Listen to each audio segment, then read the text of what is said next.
Hello, everyone. Welcome to episode 51 of Your Take, My Take by John and Jacob. I'm John. I'm Jacob.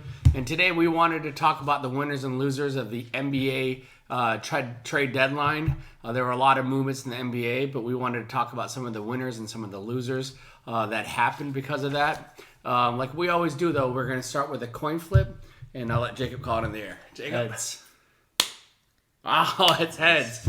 All right, so who do you want to go first? We're going to do winners first. You can go first. All right, so I'm going to start off with the obvious. I think the biggest winners are, boom, the Phoenix Suns. Every time you get a top five player in the NBA, you get a generational talent like Kevin Durant. You pair that up with Devin Booker, DeAndre Ayton, Chris Paul. I think the window for us to win the championship is very great right now. And so I think, number one, they're the biggest winners. Followed by them, I think they actually did pretty well, and it hurts me to say it.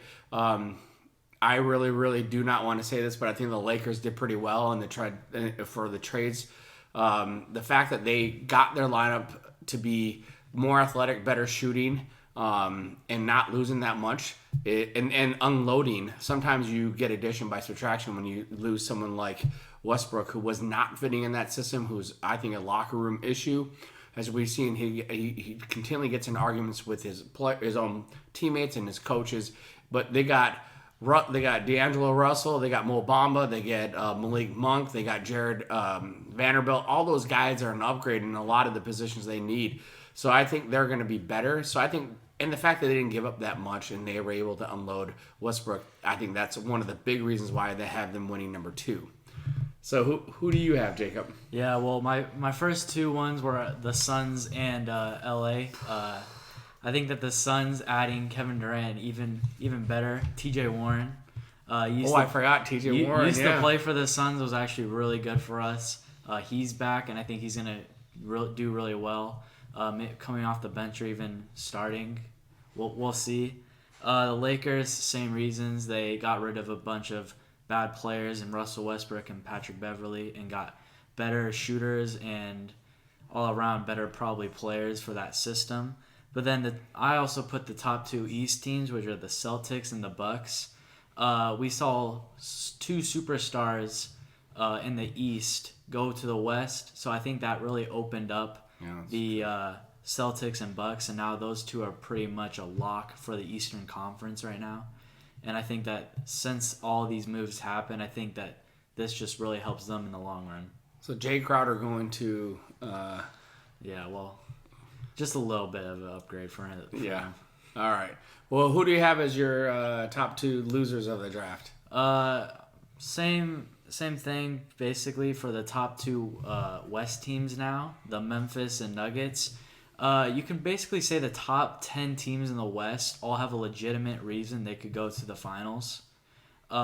It's that wide open, and I think that the people like the Suns, Lakers, Mavs, all of them just got way better, and that Memphis and the Nuggets did not really do anything.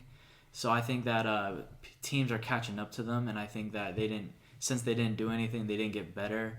And that other teams got better, so that's going to do bad for them. And then I did Chicago and Toronto because they, for the longest time, were rumored to make trades to make their team better, and they didn't really do anything.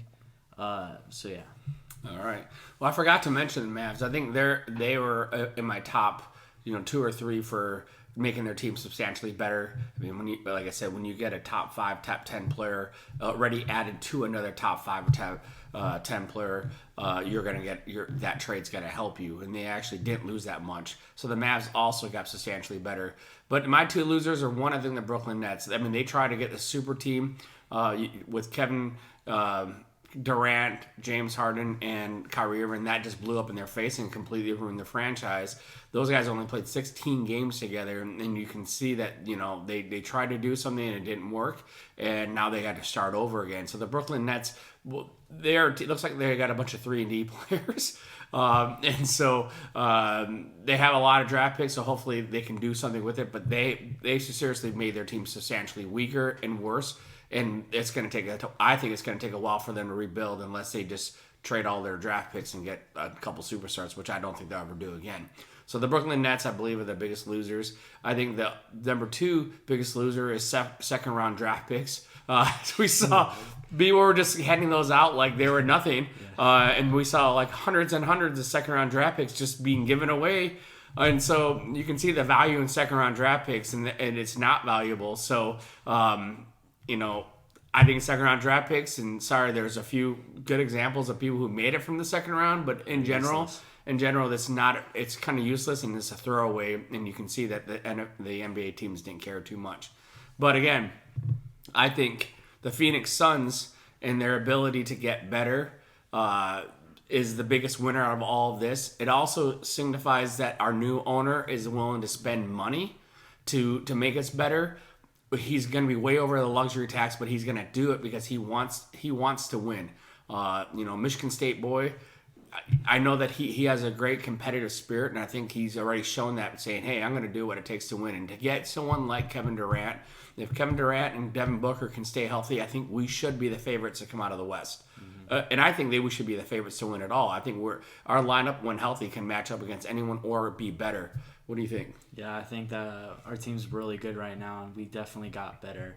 It's just going to depend on our health. I forgot. We also got Darius Blasey, and he's a very athletic 6'9" young wing good. forward that can guard multiple positions. He's actually an upgrade for us. And it was sad to see Dario go because I think he's been playing well. But to get an athletic wing that are 6'9" with a 7-foot wingspan that can shoot threes, that's like the new age 3-and-D, and so that was a good pickup too. So I forgot to mention that.